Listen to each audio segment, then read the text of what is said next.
Kokaru kalo anyanaret Nigeresa na kosoroti nesisipeje atukonokin na Angoro nude ponitos koto manyanareta atomonado pe nuko Uganda.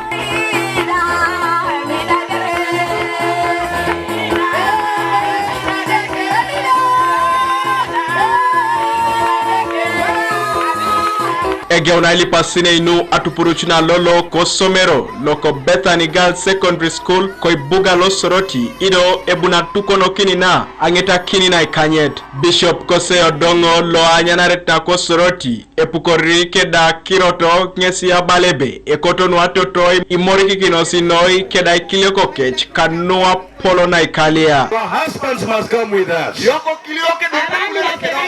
that we do things together. We grow together. We listen together. We think together. We do things together.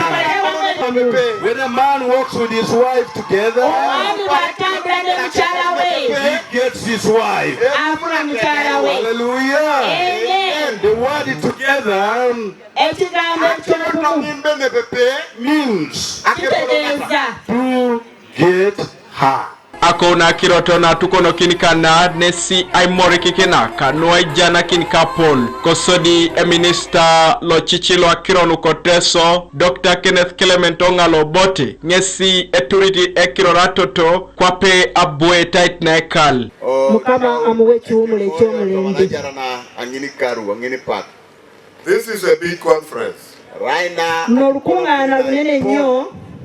and it has a very deep and meaningful theme.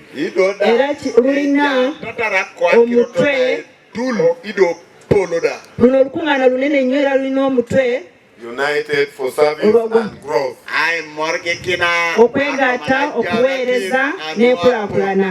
When you serve,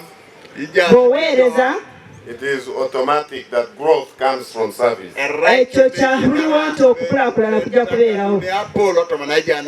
There has never been a stable home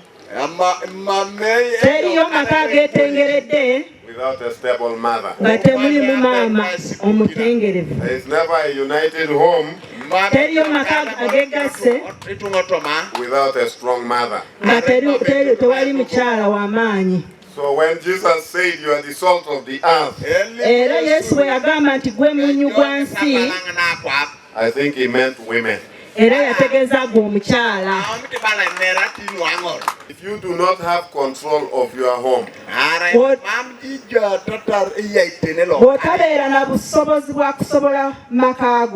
you will be serving for the growth of other families.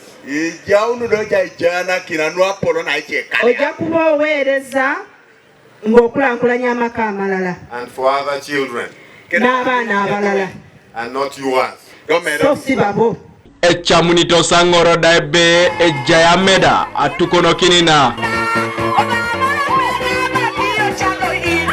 Kala mekata unoi abunerene ajekinto mo conference lo nara riborene joko no isai morrikin papel watutu ai sisia ai somi papel keda ai cheche awo misho kama conference ne sisia isoi borolo ipunoi ikamto sikalia jebe sisia isoi ikamto saidaraila ekisila libusan kintisa tupite abuni waisisha akironi kamanara kedikalia no ipapara ringo na politiki kalo temngaria abuni paranga yang arao mission adumuni ngane ayang arto ne jaslo ato ne jaskau kedasi ni kwa kini kesida abuna nen a conference reborene job endi jula kino ni wato toto mokali angina.